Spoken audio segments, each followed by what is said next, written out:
Hello everyone, কী অবস্থা সবার? সমস্যা আসলে সব জায়গাতেই থাকে। আর অলরেডি হচ্ছে গুচ্ছের রেজাল্ট দেওয়ার পরেও আমরা দেখা গেছে যে আমাদের কাঙ্ক্ষিত পজিশন পর্যন্ত যাইতে পারিনি বা পজিশনে আসলেও আমরা আদতে সেখানে ভালো কিছু করতে পারবো কিনা তার কোনো গ্যারান্টি নেই। তো আমাদের আজকের আলোচনার বিষয়বস্তুতে বেশি তেমন কোনো কিছু নাই। আলোচনার বিষয়বস্তু কেবল একটা মাত্র জিনিস যে আমাদের এই ছোট্ট জিনিসটাতে আমাদের ন্যাশনাল ইউনিভার্সিটি ক্র্যাকডাউন যে কোর্সটুকু আছে, সে কোর্সের একটা আদ্যোপান্ত তোমার এখানে বলে দেওয়া। তোমার এখানে মনে করা দেওয়ার কথা, তুমি বলতে পারো যে ন্যাশনাল ইউনিভার্সিটির পরীক্ষার জন্য কিছু লাগে। এখানে একটা ছোট্ট ইনফরমেশন তোমাকে আমি দেই। 2014-15 সেশনের পরে ন্যাশনাল ইউনিভার্সিটির পরীক্ষা ছিল বন্ধ, এবং তার আগের পরীক্ষার প্রশ্নগুলো যদি তোমরা কেউ দেখো তাহলে তুমি বুঝতে পারবে আসলে এটার জন্য তোমার প্রস্তুতি কতটুকু হওয়া দরকার। এমনকি গত বছরও পরীক্ষা হয়েছে এবং এবছর পরীক্ষা হবে, এবং উইদিন 7-10 ডেজের মধ্যকার পরীক্ষা হয়ে যাচ্ছে। তাহলে এখন তুমি কি করবা? তোমরা যারা বিশেষ করে ঢাকায় পড়াশোনা করছো, মানে বাইরে থেকে এসে ঢাকায় পড়াশোনা করছো, কোনো কারণে হয়নি, তোমরা নিজেদের জেলার মানে যেই জায়গাগুলো আছে যেখানে হচ্ছে কলেজগুলো, ইন টোটাল 881টা কলেজে হচ্ছে জাতীয় বিশ্ববিদ্যালয়ের আন্ডারে থেকে তার শিক্ষা কার্যক্রম পরিচালনা করে। তো এরকম কলেজগুলোতে যদি তুমি কোনোভাবে হচ্ছে ভর্তি হয়ে থাকো, সেক্ষেত্রে সেটা তোমার পারিবারিক প্রেক্ষাপটে কিংবা তোমার অর্থনৈতিক দিক থেকেও তোমার প্রেশারটা একটুখানি কমে যাবে। তো তোমার এখন করণীয়টা কি?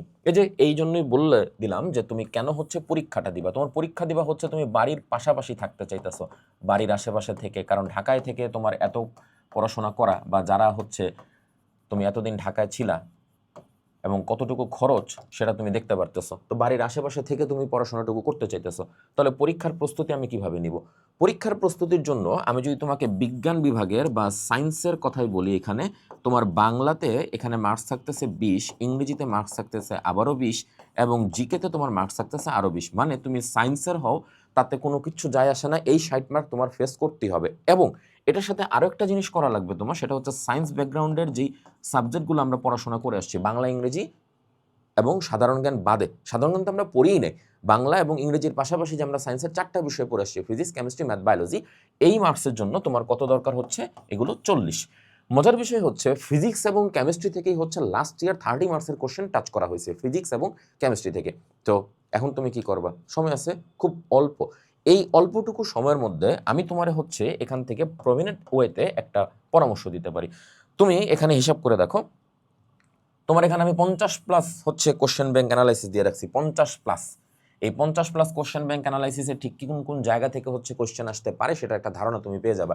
একই সাথে আমি তোমাকে একটা ডেডিকেটেড টেলিগ্রাম গ্রুপে সাপোর্ট দিব, যেখানে তোমার কোনো একটা কনফিউশন থাকলে তুমি সেটা আমাকে জানাতে পারবে, যদিও কনফিউশন থাকার কথা না, কারণ তোমাকে আমি ক্লাস যেভাবে দিচ্ছি সেই অনুযায়ী তোমার এর চেয়ে বেশি কোনো কিছুর দরকার পড়ে না, এবং পরীক্ষার উপযোগী তুমি হচ্ছে এখানে কি বাবা কিউজি টেস্টে মডেল টেস্ট দিতে পারবা।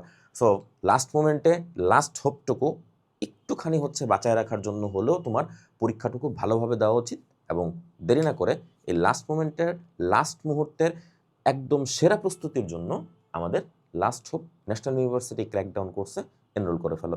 কোর্স ফি বেশি রাখবে না, 899 টাকাতেই তুমি এখানে যাবতীয় সব কিছু পেয়ে যাচ্ছ, এবং তোমার এরপরে আর কোনো খরচই লাগতেছে না। তাহলে দেরি কেন? শেষ লড়াইয়ের জন্য আমরা প্রস্তুত হই। খুদা হাফেজ, আসসালামু আলাইকুম।